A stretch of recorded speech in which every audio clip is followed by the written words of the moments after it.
banyak yang pingsan dan banyak yang meninggal. Itu cuaca di Timur Tengah. Bagaimana ketika di zaman Nabi? Zaman Nabi belum ada kipas. Ya, kalau sekarang kalau haji kan masih enak. Ada apa namanya? Ada tiang yang bisa memancarkan air kemana-mana bisa kena. Zaman dulu kagak ada. Maka ketika lagi panas banget, Nabi numpang istirahat di rumahnya Ummu Sulaim.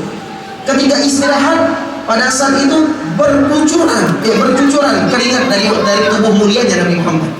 Itu kata Ummu Sulaim, aku melihat keringatnya Nabi Muhammad. Kan keringat kalau keluar bagikan buliran, bulat-bulat kayak gitu tuh.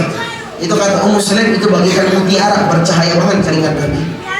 Dan udah selesai Nabi Muhammad bangun, itu spray basah diambil sama Ummu Sulaim. Ketika diambil sama Ummu Sulaim, ditaruh di botol, diperes, dimasukin ke botol. Nabi ngeliat, kata Nabi, "Mada tasna'in?" Ya Ummu Sulaim, apa yang kau lakukan? Apa kata Ummu Sulaim? Ya Rasulullah, hadhihi barakah li sibyanina. Ya Rasulullah, ini keringat kami jadikan berkah buat anak-anak kami. Dalam riwayat, ya Rasulullah, ini keringat kami jadikan minyak wangi. Wa huwa min ahsanit thib, dan ini menjadi minyak wangi terbaik. Keringat Nabi jadi minyak wangi, keringat kita boro-boro jadi minyak wangi. Indah, wangi, luar biasa. Bahkan ma'asyarul hadirin, disebutkan dalam kitab Syama'il, ada orang yang mau nikahan datang kepada Nabi, minta doa kepada Nabi, dan dikasih hadiah sama Nabi satu botol. Botol apaan? Botol minyak wangi. Ternyata botol itu adalah keringatnya Nabi Muhammad. Itu dari ujung, misal dari ujung sana tuh lewat ke sana doang, minyak wanginya belum dibuka, tapi udah kecium wangi yang luar biasa. Itu keringatnya Rasulullah. Maka disebutkan, idza marra bi tariqin urifa fihi annahu qad marra fihi. Nabi kalau udah lewat di satu jalan, walaupun udah lewat 1 jam, orang tahu, oh Nabi tadi barusan lewat. Makanya kalau kita lihat kenapa orang-orang Quraisy ketika mengejar Nabi Muhammad dari Mekah ke Madinah ketika Nabi hijrah, kok mereka bisa aja ngedapetin Nabi? Karena ada ciri-ciri, di antaranya aroma, di antaranya jejak kaki. Maka ketara kelihatan saking wanginya Nabi Muhammad. Sudah begitu wangi tapi masih pakai minyak wangi. Lah kita wangi kagak, keringetan bau kagak pakai deodoran. Ya, main sholat aja ngeganggu orang ini sebelah kita sholat. Nah ini perlu kita tiru bagaimana cara hidup, cara bersosial Nabi Muhammad Sallallahu Alaihi Wasallam. Dan masih banyak lagi keindahan-keindahan yang kalau misalnya kita mau bahas nggak bakal ada habisnya. Ya, nggak bakal ada habisnya. Kalau kita lihat Pak, Bu, banyak para ulama mengarang kita tentang keindahan Nabi. Ada yang 1 jilid, ada yang 2 jilid, ada yang sampai 4 jilid kitab. 1 jilid itu 500 halaman. Kebetulan majelis yang saya ampun itu selama 40 hari ini kita ada maulid namanya Maulid Arba'in, 40 hari 40 malam. Itu dengan bersama majelis Al-Iqtisam. Itu setiap malam kita keliling. Saya tadi juga kelar karena saya ngisi dulu di situ. Karena memang jadi rutinitas kita. Itu dibacakan kitab. Nama kitabnya Wasail Usul, karya Syekh Yusuf bin Ismail An-Nabhani. Itu ada 400 halaman. Sampai tahun ini aja setiap tahun tuh 40 kali kita baca. Itu kagak hatam-hatam. Ya, itu kagak hatam-hatam. Saking indahnya akhlak, wajah, tutur kata, perilaku Nabi Muhammad SAW. Gak bakal ada habis-habisnya. Namun yang mau saya bahas di pertemuan kali ini, kalau kita Pak Bu mau ngikutin wajah Nabi kagak bakal bisa. Gak bakal bisa. Karena wajah itu anugerah. Makanya Hasan bin Thabit, penyair Nabi Muhammad, ketika memuji keindahan Nabi, dia bilang apa? Wa ajmalu minka lam tara qattu 'ainu wa ahsanu minka lam talidin nisa'u khuliqta mubarra'an min kulli 'aibin ka'annaka qad khuliqta kama tasha'. Beliau katakan, ya Muhammad, engkau itu begitu indah wajah. Gak ada orang yang lebih indah darimu. Ya Muhammad, engkau itu adalah sosok yang paling rupawan. Tidak ada perempuan manapun yang bisa menandingi melahiri bayi seperti engkau ya Muhammad. Khuliqta mubarra'an min kulli aibin. Engkau diciptakan terbebas dari segala aib.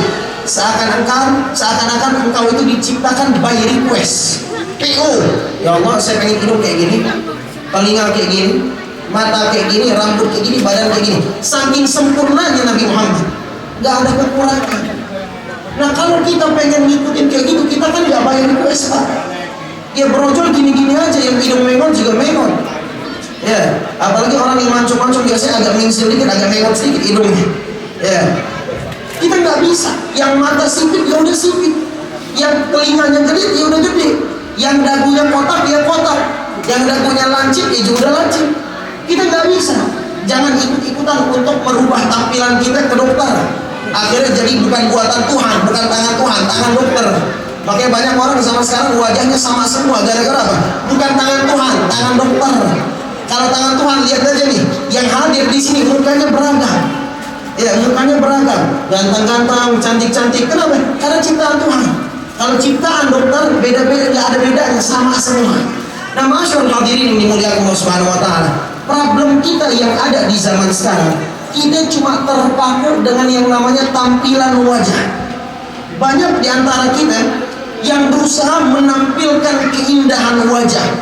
Ada yang pakai skincare, ada krim pagi, krim malam. Ini mungkin 2024 krim pagi, krim malam. Mungkin 4 tahun lagi ada krim pagi, krim siang, krim sore, krim malam. Ada 4 mungkin bahkan. Belum lagi pakai serumnya, belum lagi pakai retinolnya. Ya, itu baru perawatan. Belum lagi botox, belum lagi alis. Karena fokusnya kita hanya di wajah sekarang ini. Ya, yang ngerasa alis, wah alis saya kayaknya kekecilan, digedein jadi kayak Shinchan. Ya, belum lagi yang alisnya itu agak tipis dikit, ditebelin. Ya, sampai kayak ulet bulu. Pokoknya kita berusaha menampilkan keindahan seindah mungkin. Ya, ada juga yang sekiranya pipinya kayak kagak kena tapuk, ditapukin warna merah jadi akhirnya. Ya, yang make up ada yang sampai 5 mili, tumpulnya luar biasa. Karena kita fokusnya ke dalam tampilan wajah. Ya, dan kita selalu kalau masalah wajah kita ngelihat ke atas. Padahal kalau kita ngelihat ke atas, Bu, nggak ada habis-habisnya. Bisa dibuktikan nih mungkin bapak-bapak, ibu-ibu yang pernah umroh atau haji, yang mungkin di dalam hati udah ngerasa gua orang yang paling cantik di kampung, gua kembang desa, udah ngerasa cantik. Dia umroh, ya Allah, ketiban, jauh banget, kayak langit sama sumur, gak bakal dapet. Karena kita fokusnya di sini ngerasa, oh saya udah cukup, saya udah ngerasa ganteng banget, udah cantik banget. Padahal kalau kita kesana, ya Allah jauh, muka kita nggak ada apa-apanya. Ya, muka kita nggak ada apa-apanya. Setiap kali kita ingin menampilkan keindahan wajah, keindahan tubuh, maka ketahuilah di atas kita ada yang lebih hebat lagi, lebih hebat lagi, lebih hebat lagi.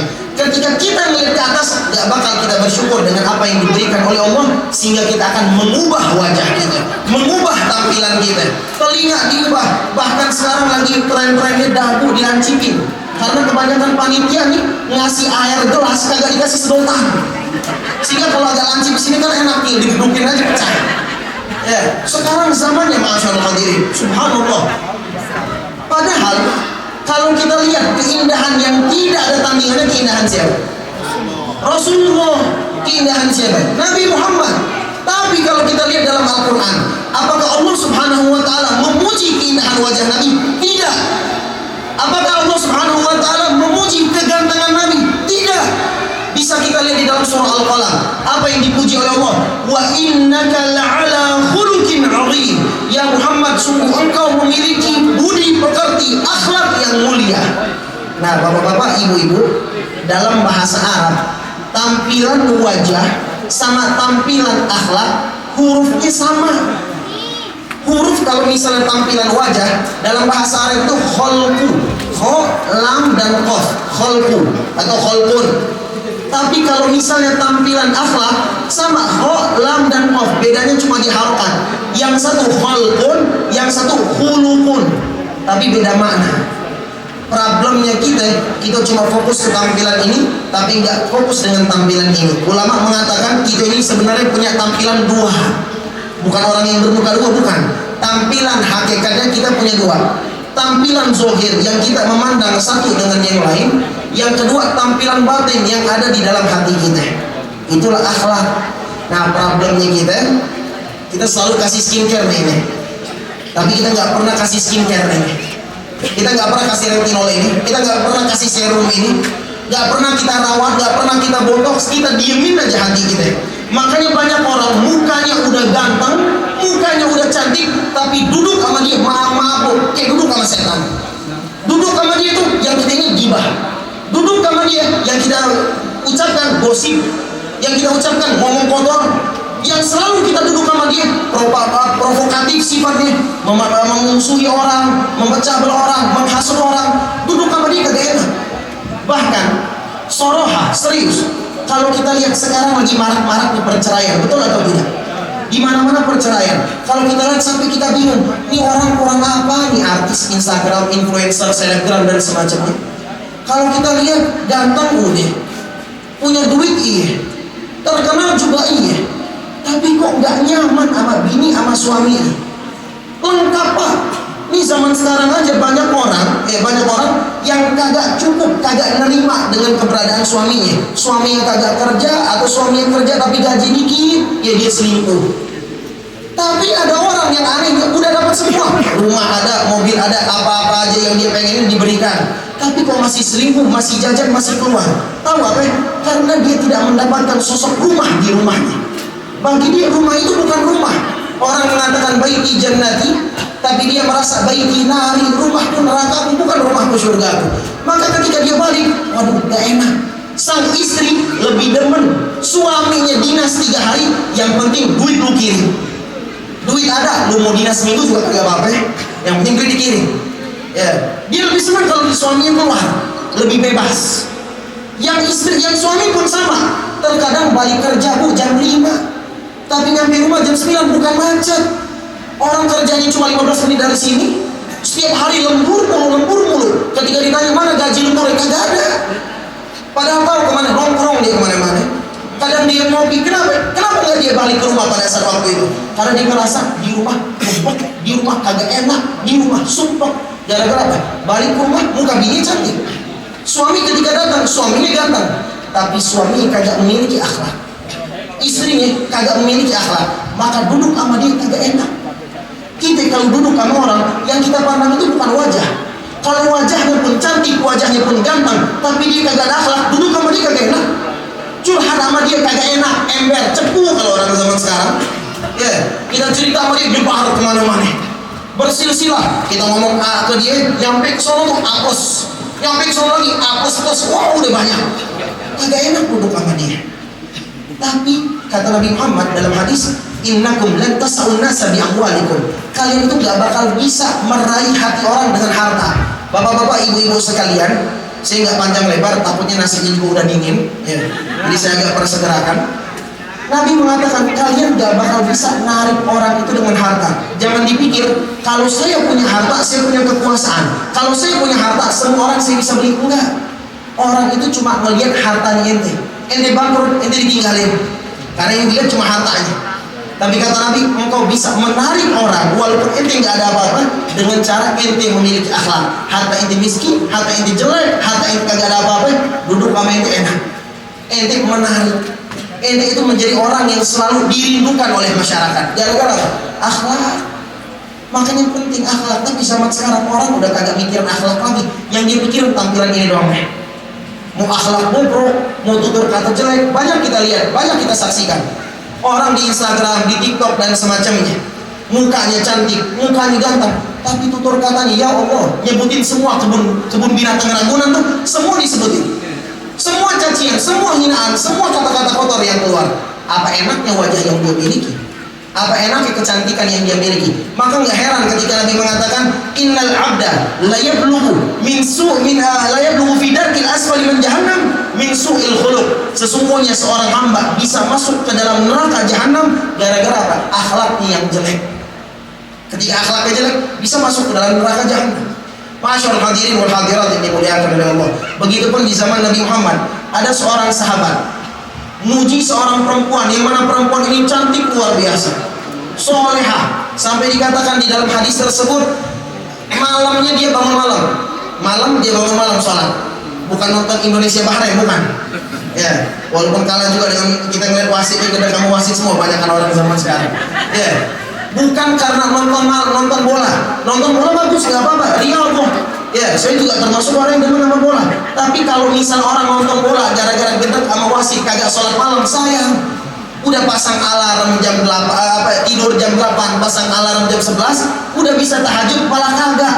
Gara-gara melihat tambahan 90 tambah 6 jadi 99, maka akhirnya pada saat itu dia kagak tahajud, dekat sumpah. Saya ada di zaman Nabi seorang perempuan, sholatnya luar biasa, puasa setiap hari. Tapi kata sahabat, ya Rasulullah, dia perempuan soleha, kriteria istri soleha ada di dia semua. Tapi minus satu, minusnya apa? Lidahnya kagak baik, sering ngeganggu orang lain, sering nyaci maki orang lain, sering ngegibah orang lain. Apa kata Nabi? La khaira fiha innaha min ahli nar. Ini orang kagak ada baiknya, dia di neraka. Begitupun masalah ilmu, Pak, Bu. Orang kalaupun ilmunya tinggi, baik dikata dia profesor, baik dikata dia doktor, mau S1, S2, S3, S tumpeng, S apapun itu, tapi kalau dia kagak ada akhlak, kita ngeliat ini sampah masyarakat. Tapi kalau orang mama, walaupun dia tamatan SD, bukan berarti saya meremehkan orang yang tamatan SD. Banyak orang tamatan SD tapi sukses. Tapi kalau seandainya orang ada kagak belajar sama sekali, nggak pernah mengenyam bangku sekolah sama sekali, namun dia punya akhlak, melihat dia, ya Allah, ini orang alim, ini orang hebat, ini orang soleh, makanya jangan terpaku cuma ini doang. Ini kita rapiin, ini kagak pernah. Ini kita rapiin, ini kita rawat, ini kagak pernah. Ini problem kita zaman sekarang, masyaallah hadirin wal hadirat yang dimuliakan oleh Allah Subhanahu wa taala. Padahal yang dipuji oleh Allah bukan gantengnya Nabi. Yang dipuji oleh Allah Subhanahu wa taala bukan indahnya tubuh Nabi, tapi yang dipuji oleh Allah Subhanahu wa taala, ya Muhammad, akhlakmu baik banget, budi pekertimu luhur banget. Itu yang dipuji oleh Allah Subhanahu wa taala. Nah, untuk memiliki akhlak yang baik itu perlu melawan diri kita sendiri, perlu mujahadah, perlu banting tulang. Karena apa? Musuh terbesar itu, Pak, kita sendiri. Kita nggak perlu nyari musuh orang lain. Musuh terbesar kita itu diri kita sendiri. Contohnya apa? Ada orang yang cimaki kita, bawaan kita mau ngapain? Balas. Orang nyakitin kita, bawaan kita pengen apa? Pengen balas. Hati kita ngomong, nih kalau orang didiemin dikasih minta jantung, harus kita balas. Ini bertentangan dengan perspektif akhlak. Perspektif akhlak, kalau orang berbuat jelek kepada kita, biarin dia yang dapat dosa, tapi saya tidak diperkenankan untuk melakukan dosa yang sama. Tapi kan hati kita seringkali melawan, enggak deh, enggak boleh didiemin. Nih bapak-bapak yang sholat Jumat, seringkali kalau sholat Jumat sendalnya hilang, apa yang dilakuin? Maling sendal orang lain. Ya, wah sendal gua hilang lagi. Ini tuh sendal yang mana? Yaudah pakai aja yang ada. Itu bertentangan dengan perspektif fikih dan juga perspektif akhlak. Itu hati kita, kok masa gua balik nyeker, yaudah deh. Berarti kita ngezolimin orang lain. Kita nggak ada bedanya sama orang yang nyuri sendal kita. Ini nggak ada akhlak. Ya, ini nggak ada akhlak. Orang yang gibahin kita, kita balikin gibah lagi, ini nggak ada akhlak. Makanya masyaallah hadirin, kita perlu melawan diri kita. Kata Nabi, ada aduwik, musuh terbesarmu adalah hawa nafsumu sendiri, jiwamu sendiri. Ini ibu-ibu atau bapak-bapak yang mungkin pengen mulai diet, itu udah pengen mulai diet itu dari 2 tahun yang lalu, sampai sekarang belum terwujud. Ya, gara-gara melawan diri itu paling susah. Apalagi lihat di depan, ya ada risol. Ya, dari pagi udah diet, Bu. Udah diet, saya mau diet. Lihat dari risol kagak jadi, dimakan, dicomot semuanya. Kalau ada tas juga dimasukin itu. Buat besok, buat sarapan, buat suami, alasan doang, padahal dia semua yang ngabisin. Ini musuh terbesar kita, diri kita sendiri. Makanya Nabi mengatakan sebagai penutup, masyaallah hadirin, Nabi pernah menyebut orang yang baru pulang dari perang.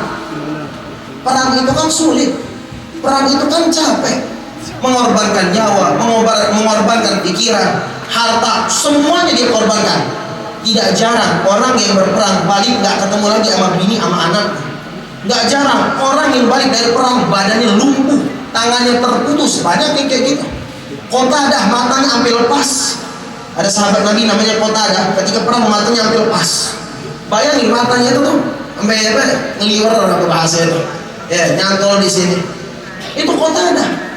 Ada sahabat yang lain tangannya sampai buntung, seperti Ja'far bin Abi Thalib, tangannya, kakinya semuanya habis, dibabat sama musuh.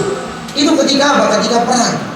Tapi luar biasanya, atau bisa kita katakan anehnya, ketika ada sahabat yang baru pulang dari perang, kata Nabi apa? Marhaban bikum, selamat datang. Yang diselamat datangin sama Nabi, qadimtum min jihadil asghar, kalian telah datang dari jihad yang kecil menuju jihad yang besar. Sahabat itu bertanya-tanya, saya udah perang, nyawa saya korbankan, keluarga, harta, semuanya. Tapi kok Nabi bilang ini jihad yang kecil? Sampai mereka bertanya, ya Rasulullah, kalau ini jihad yang kecil, lalu jihad yang besar itu apa? Apa kata Nabi? Jihad yang besar adalah jihad melawan hawa nafsu. Dan ini dilakukan sama Nabi Muhammad SAW. Ketika Nabi di Mekah, kita tahu kan Nabi diganggu, dicaci, dihina, dipukulin. Ketika Nabi hijrah, pasukan Nabi udah banyak. Nabi balik lagi ke Mekah, wa ra'aitan nasa yadkhuluna fi dinillahi afwaja. Itu Nabi berbanyak tuh, rombongan pasukan Nabi banyak. Tapi di saat itu orang-orang kafir Quraisy mikir apa? Wah, Muhammad bakal balas dendam. Kata Nabi, enggak, saya enggak bakal balas dendam. Hari ini semuanya saya maafi. Yang pernah nyaci maki, yang pernah menyakitin, yang pernah mukulin, yang pernah nyiksa, semuanya saya maafin. Utsman bin Tolha yang pernah menghina Nabi ketika Nabi pengen masuk ke Ka'bah, dia bilang ente kagak boleh masuk Ka'bah di halayak ramai. Bayangin nih, kita kalau lagi di mic kayak gini, lagi duduk rame-rame, ada orang yang hina kita, kan hati kita hancur banget. Nabi dihina oleh Utsman bin Tolha ketika mau masuk ke Ka'bah. Tapi ternyata ketika Fathu Mekah berlalu 13 atau 20 tahun, malah kata Nabi, ya Utsman, ini kunci Ka'bah. Itu Ka'bah Mekah dipegang sama Nabi pada saat itu. Nabi yang berkuasa. Kata Nabi, ya Utsman, dulu ente memang pernah menghina saya, tapi sekarang ini kunci buat ente. Ente yang bakal megang kunci Ka'bah. Kalau kita kagak, kita bakal bejek-bejek. Nabi juga pernah ketika lewat di gang, ada orang Yahudi yang selalu ngeludahin Nabi. Selalu Pak, selalu ngeludahin Nabi. Nabi setiap lewat diludahin. Suatu hari ada orang itu, pada saat Nabi lewat, orangnya kagak ada. Nabi bertanya-tanya, mana ini orang kok kagak ngeludahin? Saking sering ngeludahin, tiba-tiba dia kagak ngeludahin. Nabi bertanya, mana nih orang? Akhirnya ditanya kepada sahabat, mana itu orang Yahudi yang selalu ngeludahin saya? Kok hari ini kagak ada? Kata sahabat, ya Rasulullah, dia lagi sakit. Kalau kita nggak dengar dia lagi sakit, apa yang kita pikirkan? Alhamdulillah, mampus. Mungkin kita bakal bilang kayak gitu. Ya, gua sumpahin biar mati sekalian. Kita kalau udah gendek sama orang, kita bilang apa? Gua sumpahin lo biar cepat masuk surga. Cepat masuk surga maksudnya biar mati. Ya. Nah, masyaallah hadirin, Nabi enggak ketika ngedengar tuh orang sakit, didatangin sama Nabi, dibawain hadiah, dijenguk sakitnya sama Nabi, sampai ketika dia melihat akhlak Nabi, masuk Islam. Maka kita sebagai umat muslim adalah orang yang paling berhak untuk mengikuti akhlaknya Nabi Muhammad. Kesimpulan, jangan pernah terpaku sama cuma wajah, karena wajah itu pasti akan hilang, pasti akan sirna, pasti akan tua, pasti akan keriput. Tapi kalau akhlak, walaupun muka kita keriput, walaupun udah kendur semuanya, walaupun udah jelek, udah hitam, udah bintik-bintik kayak udah tua banget, tetap dia bakal indah di mata masyarakat. Maka marilah dari sekarang kita ubah mindset kita, perbaiki akhlak sebelum memperbaiki wajah. Kalau akhlak kita udah bagus, wajah kita gimana pun, hatta wajah kita hitam, legem, kagak enak dilihat, duduk sama dia enak. Mudah-mudahan Allah berikan kita akhlak yang baik. Mudah-mudahan kita bisa meniru Nabi Muhammad SAW. Mudah-mudahan kita diwafatkan bersama Rasulullah SAW ketika berkumpul di surga kelak. Mudah-mudahan kita semua mendapatkan hajat yang dikabulkan oleh Allah setelah keluar dari tempat ini. Hajat kita dikabul, yang sakit disembuhkan, dan juga yang ingin pergi haji dimudahkan oleh Allah Subhanahu wa Ta'ala. Yang terlilit hutang dilunaskan oleh Allah, dan juga semua hajat kita, semua harapan kita mudah-mudahan dikabulkan oleh Allah Subhanahu wa Ta'ala. Amin ya rabbal alamin. Saya tutup dengan doa. Bismillahirrahmanirrahim. Alhamdulillahirabbil alamin. Allahumma ja'alna hadha jaman marhuma wa tafarruqna min ba'dihi tafarruqan ma'suma wa la taj'al fina wa la minna wa la ma'ana shaqiran la mahruma. Allahumma la tad'a fi majlisina hadha dhanban illa ghafartah wa la hamman illa farajtah wa la maridan illa shafaitah wa la daynan illa qadaitah wa yassartah bi rahmatika ya arhamar rahimin. Allahumma barik lana fi auladina wa azwajina wa banatina wa la tadurruhum ووفقنا وإياهم لطاعتك وارزقنا برهم. اللهم اجعلنا وأهلنا وأولادنا من أهل العلم وأهل الخير ولا تجعلنا وإياهم من أهل السوء وأهل الضير. ربنا تقبل منا إنك أنت السميع العليم وتب علينا إنك أنت التواب الرحيم. أنت الغياث لمن ضاقت مذاهبه وخير من يرتجى في العسر واليسر. أنت الغياث لمن ضاقت مذاهبه وخير من يرتجى في العسر واليسر. أنت الغياث لمن ضاقت مذاهبه وخير من يرتجى في العسر واليسر. وصلى الله على سيدنا محمد wa ala alihi wa sahbihi wasallam. Walhamdulillahi rabbil alamin. Wassalamualaikum warahmatullahi wabarakatuh. Waalaikumsalam. Ya ilah wa ala alihi sahbihi wa sallim.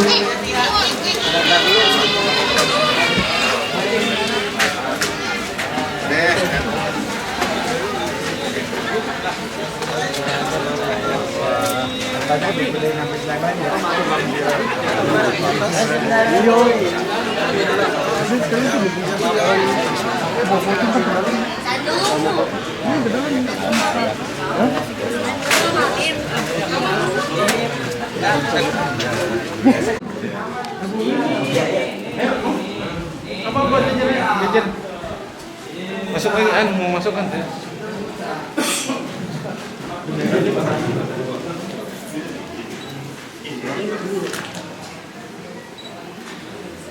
Satu, dua, lagi. Satu, dua.